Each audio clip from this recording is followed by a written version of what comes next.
La présidente de l'ONG Empower Mojtaba Teb souligne que les tabous entourant certaines maladies, notamment le cancer du sein, retardent souvent les consultations médicales. Elle plaide pour davantage de sensibilisation à la santé physique et mentale des femmes. À travers nos bonnes recherches et nos bonnes ateliers précédents, que beaucoup de maladies comme le cancer du sein et tout ça, beaucoup de madame concernent un tabou et ils n'ont pas aller de l'avant vers le médecin.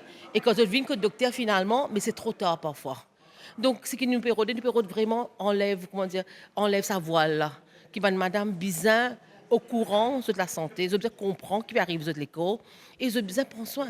Qui de la santé physique, de la santé mentale. La gynécologue Himla Boma indique que l'infertilité et certains cancers figurent parmi les problèmes de santé les plus fréquents chez les femmes. Elle souligne également que celles-ci accordent davantage d'attention à la santé lorsqu'elles sont confrontées à des difficultés familiales. Nous pouvons gagner un cancer de l'endomètre et il y a beaucoup de soucis qui madame peut gagner en termes de mens, de période.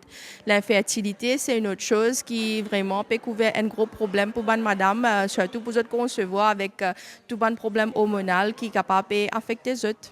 Enfin, définitivement, nous trouvons madame qui, comment dire, je prend beaucoup de temps pour approcher un médecin quand je concerne la santé.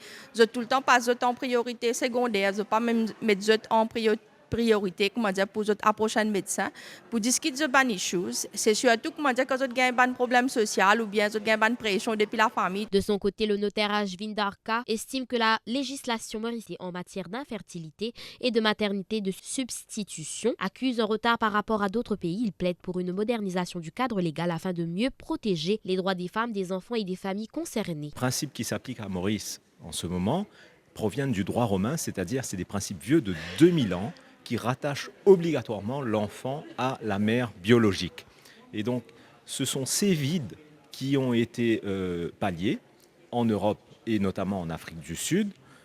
Et il faudrait s'inspirer de la législation de ces pays pour maintenant, avec la modernisation de notre société, avec les difficultés accrues que les personnes ont à faire des enfants, soit à cause de l'âge ou bien de raisons propres à l'environnement de plus en plus moderne à Maurice, il faudrait qu'on adapte notre législation justement pour permettre à ce type de familles recomposées de faire reconnaître leurs droits vis-à-vis de leurs enfants.